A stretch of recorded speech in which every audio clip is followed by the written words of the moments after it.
Despite the war, Ukraine expects to harvest 50 million tons of grain this year, starting this month. But all over the country, silos are still full of last year's crops. There are only 3 weeks before we're supposed to start bringing in the new harvest, yet some of our silos are completely full. There's more or less 7,000 tons in this one. That's 2 train loads worth, and the loading takes time. So we're going to need to find alternative storage options.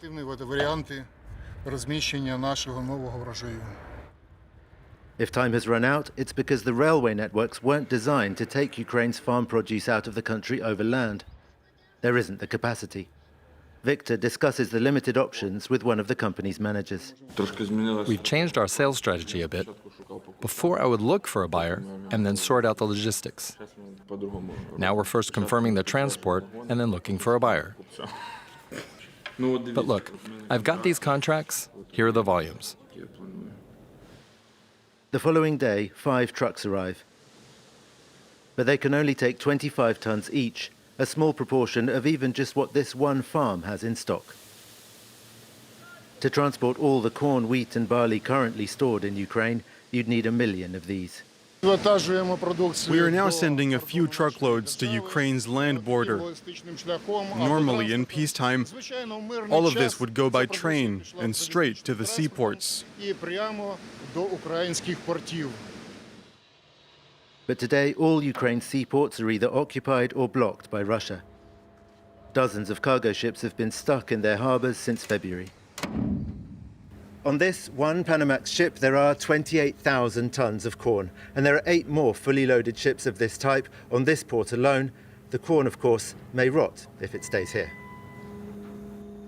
Ukraine's military fear attacks on the ports and ask us not to show any landmarks or people. Not that there's much human activity, just the occasional truck taking a fraction of the grain away. Officially, the ports aren't closed. They're just not safe to sail in and out of. Since the start of the invasion, 10 ships were fired upon, including foreign registered ships. A citizen of Bangladesh was killed. He was a crew member on one of them. So the ports are physically blocked. How can you sail if you might get shot at? Who would take such a risk? There are still some ships sailing in Ukrainian waters, though, on the Danube River.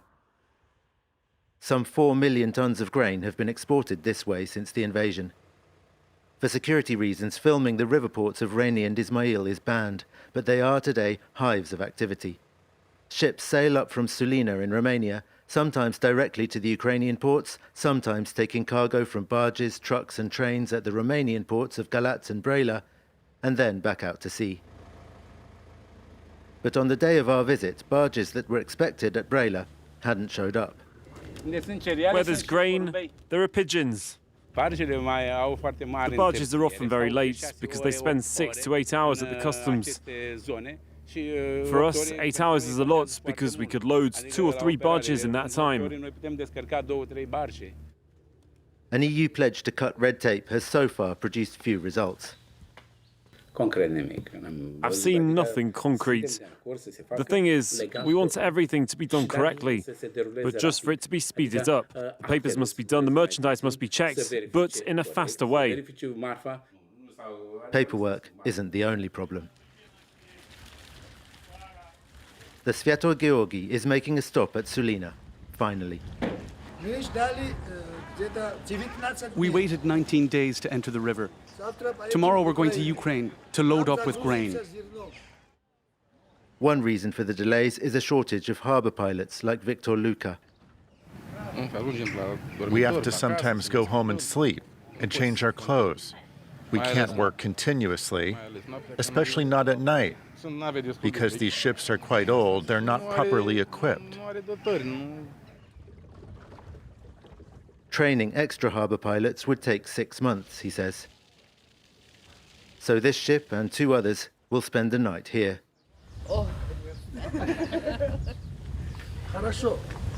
It's good to finally have rest.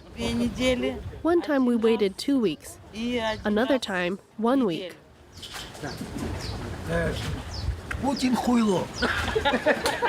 Romanians can't cope with all of this. Bigger ships are needed. The only way is to end the war. We'll win, and then everyone will get their grain. When our ports open, everything will sail from there, and it will all be okay. Say hi to Macron from us. Tell him to send tanks. Meanwhile, just off the coast, some 90 ships are still waiting to enter the Danube.